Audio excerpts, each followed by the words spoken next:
여러분 안녕하십니까? KBC 8시 뉴스입니다. 벌써 나흘째인데요. 오늘도 광주 화정동 아파트 외벽 붕괴 사고 소식으로 시작하겠습니다. 네, 매몰됐던 실종자 1명이 구조됐습니다. 그럼 현장에 나가 있는 취재 기자 연결해 보겠습니다. 신민지 기자, 지금 상황이 어떤가요? 네, 광주 화정동 아파트 붕괴 사고 현장에 나와 있습니다. 1시간 반쯤 전에 매몰됐던 실종자 1명이 구조됐다는 속보가 들어왔습니다. 이 소방당국은 이 실종자를 병원으로 이송했는데 사망한 상태라고 밝혔습니다. 사망자는 60대 남성으로 알려졌는데요. 지금은 그 유가족 요청에 따라서 정확한 신원이 공개되지는 않았습니다. 어제 오전 11시쯤 매몰자를 발견한 지 32시간여 만입니다. 이렇게 구조 속도가 더딘 이유는 건물 내부의 잔해물과 철근 구조물이 어지럽게 엉켜 있어서 구조대에 접근을 막기 때문인데요. 더욱이 어젯밤에 밤샘 작업으로 장비가 고장나서 이를 교체하는 과정에서도 어려움을 겪었습니다. 무너질 가능성이 있는 타워 크레인을 해체하기 위한 준비 작업도 시작됐습니다. 1200톤짜리 초대형 크레인을 조립하기 위한 부품들이 도착했습니다. 조립 작업은 이번 주 일요일에는 끝날 것으로 예상됩니다. 그러면 오는 17일부터 타워 크레인 해체와 건물 상층부 수색이 시작될 것으로 보입니다. 다만 공사 현장이 지반이 단단하지 않아서 보강 작업은 계속 진행할 예정입니다. 구조당국은 빠른 시일 내에 안정성을 확보해서 구조와 수색 작업에 나설 계획입니다. 지금까지 광주 화정동 아파트 붕괴 사고 현장에서 KBC 신민지입니다. 방금 전 매몰됐던 1명이 구조됐지만 사망한 걸로 확인됐습니다.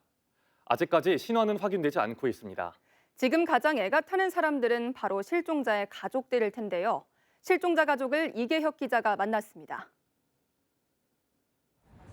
창틀 시공을 하다 실종된 아버지를 기다리는 딸. 아버지와의 마지막 통화에서 따뜻한 말을 건네지 못한 게 두고두고 마음에 남아 있습니다.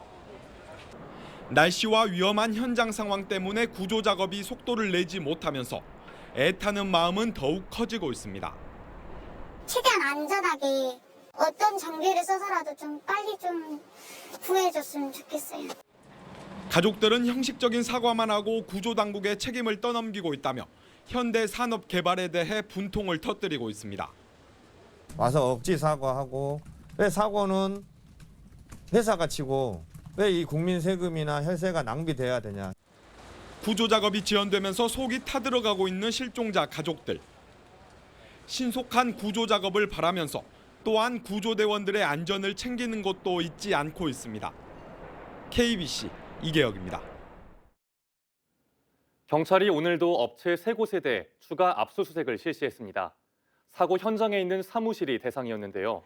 사고 원인을 규명하기 위한 경찰의 수사 속도가 빨라지고 있습니다. 고우리 기자입니다. 파란 안전모를 쓴 경찰 수사관들이 압수물이 든 상자를 탑차로 옮깁니다. 광주경찰청 수사본부가 사고 현장에 위치한 현대산업개발과 콘크리트 골조업체, 감리사무실 등 3곳을 압수수색했습니다. 제한적이나마 안전이 확보돼 현장 진입이 가능해지자 압수에 들어간 겁니다. 경찰은 압수한 공사 관련 서류와 감리 일지, 작업 일지 등을 분석해 부실 공사 여부 등 위법 행위를 규명할 방침입니다. 다만 붕괴 원인을 풀어줄 핵심 업체로 꼽히는 타워 크레인 업체 현장 사무실은 추가 붕괴 위험이 있어 압수수색을 실시하지 못했습니다. 경찰은 공사 관계자 7명도 추가로 출국 금지했습니다. 이들이 실종자 수색에 참여하고 있는 만큼 수색이 마무리되는 대로 조사하기로 했습니다. 국토교통부의 조사도 속도를 내고 있습니다. 건설사고조사위원회는 조사 분야를 시공 품질, 구조 안전, 공정 관리 3개로 나누고 분야별 조사 항목을 구체화했습니다. 위원회는 담당 작업자와 관리자가 확인되는 대로 청문회를 열어 최종적인 붕괴 시나리오를 작성할 계획입니다. 건설 산업에서 이제 중대한 사고가 다시 발생되지 않도록 참여하고 있는 조사위원들이 전문성을 발휘해서 집중해가지고 신속하게 끝낼 수 있도록. 한편 한국산업안전보건공단은 현대산업개발에 수여한 안전보건 경영 시스템 인증을 취소하고 인증 업무를 전면 개편하기로 했습니다. 안전보건공단은 학동 붕괴 사고 6개월 만인 지난달 현대산업개발에 인증을 수여해 논란이 됐습니다. KBC 고울입니다. KBC가 외벽 붕괴 사고가 난 광주 화정동 아파트의 레미콘 타설 작업 일지를 확보했습니다. 언제 레미콘을 부었고 또 얼마만큼의 양생 기간을 거쳤는지 파악할 수 있는 문건인데요. 공기를 단축하기 위해 충분한 양생 기간 없이 타설 작업을 했다는 의혹이 짙어지고 있습니다. 이상환 기자가 취재했습니다. 38층부터 23층까지 16개 층이 마치 도미노처럼 무너진 광주 화정 아이파크 아파트. 콘크리트가 충분히 굳지 않은 상태에서 무리하게 공사를 강행하다 붕괴 사고가 났다는 의혹이 제기됐습니다. KBC가 이런 의혹을 뒷받침할 만한 타설 작업 일지를 입수했습니다.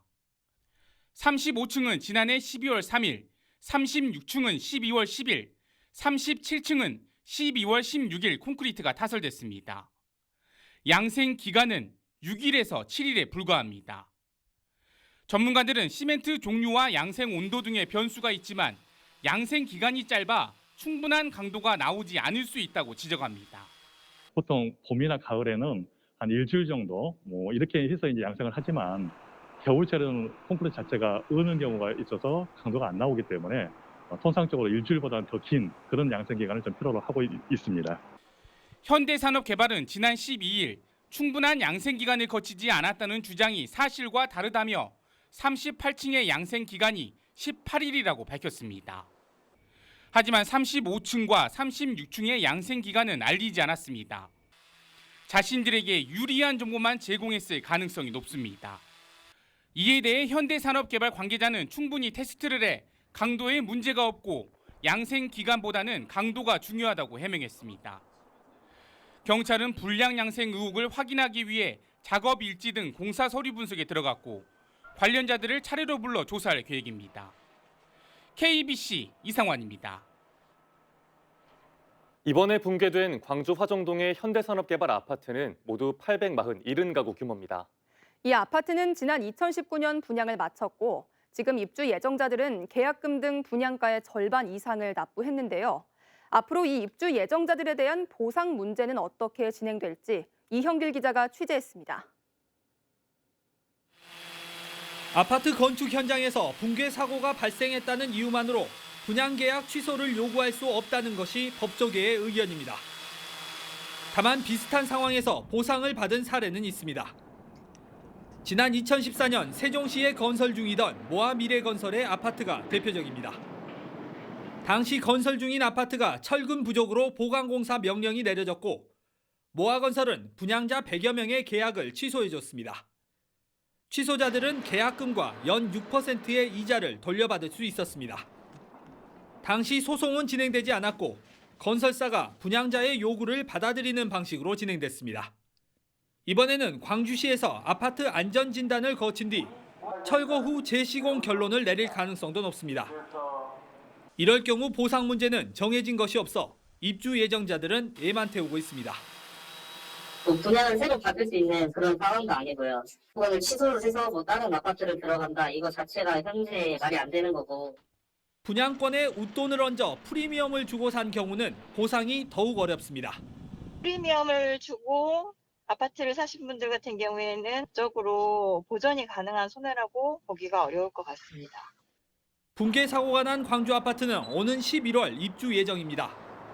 사고 조사와 원인 규명 등의 절차가 최소 2달 이상 진행될 예정이고 사상 초유의 철거 뒤 재시공 결정이 내려질 경우 분양자들과 건설사 사이의 법적 분쟁도 배제할 수 없는 상황입니다.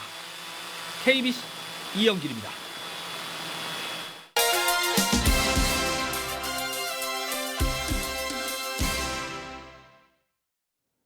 전국적으로는 코로나19 확진자 수가 최근 대폭 줄었지만 광주와 전남 지역은 오히려 연일 폭증세입니다.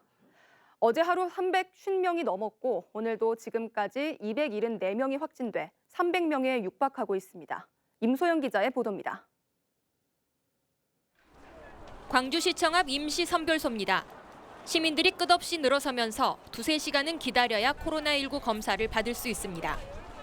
광주에선 지난 9일부터 이번 주 내내 하루 100명 이상 확진자가 나오다 어제는 역대 최다인 224명으로 처음 200명대를 넘어섰습니다. 어제 51명의 확진자가 발생한 광주 동구의 요양병원에서만 누적 확진자가 142명으로 늘어나는 등 요양병원과 요양원, 의료기관에서 집단 감염이 계속되고 있습니다. 확진자 폭증으로 광주시는 집단 감염 시설에 대해 현장 신속 대응팀을 가동했고 내일부터 5개 자치구 선별 진료소를 현행 오후 6시에서 오후 8시까지 연장 운영합니다. 우리 광주가 또다시 위기에 직면했습니다. 이 고비를 슬기롭게 넘어서기 위해서 시민 여러분의 참여가 필요합니다. 시민 여러분께서는 최고의 긴장감을 갖고 잠시 멈춤에 동참하여 주시기 바랍니다. 전라남도도 사흘 연속 세 자릿수 확진자가 발생하고 있습니다. 15개 시군에서 확진자가 동시다발로 나오고 있는 가운데 유흥업소발 감염이 계속되고 있는 목포에선 어제 전남 전체의 절반 가까운 61명이 확진됐습니다. 광주 전남 확진자가 급증하는 가운데 정부는 다음 주 월요일부터 3주간 조정된 사회적 거리 두기를 시행합니다. 사적 모임 허용 인원은 현행 4명에서 6명으로 늘어나지만 식당과 카페 등의 영업 제한 시간은 밤 9시까지로 유지됩니다.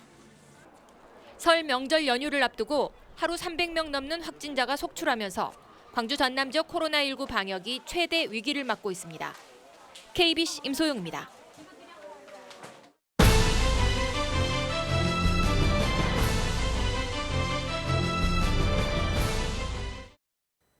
KBC 서울방송센터에서 전해드리는 여의도 정가 소식입니다. 첫 소식입니다. 여순사건 특별법 시행령에 소위원회 설치 규정이 신설될 전망입니다. 관련 법을 대표 발의한 더불어민주당 소병철 의원은 법제처와 행정안전부가 여순사건법 시행령에 소위원회 설치 규정을 신설해달라는 유족회와 시민단체의 의견을 수용하기로 했다며 차관회의에서도 같은 내용이 의결됐다고 밝혔습니다. 소병철 의원은 소위원회 설치 규정이 명문화됨에 따라 신속한 업무 처리가 가능해졌다며 부족한 부분은 개정을 통해 보완해 나갈 수 있도록 하겠다고 강조했습니다. 이번 달 말 쌀 시장 격리 세부 계획이 확정 공고될 예정인 가운데 적정 수매가로 격리 조치가 시행돼야 한다는 주장이 나왔습니다. 국회 농해수위 소속의 더불어민주당 서삼석 의원은 양곡관리법 개정 이후 첫 시장 격리임을 감안해 적정 가격으로 쌀 수매가가 결정될 수 있도록 해야 한다고 강조했습니다. 농식품부는 오는 18일 농민단체가 참여하는 수급안정위원회를 열어 의견을 수렴한 뒤 24일 수매 가격을 포함한 구체적인 쌀 시장 격리 시행 계획을 발표할 방침입니다.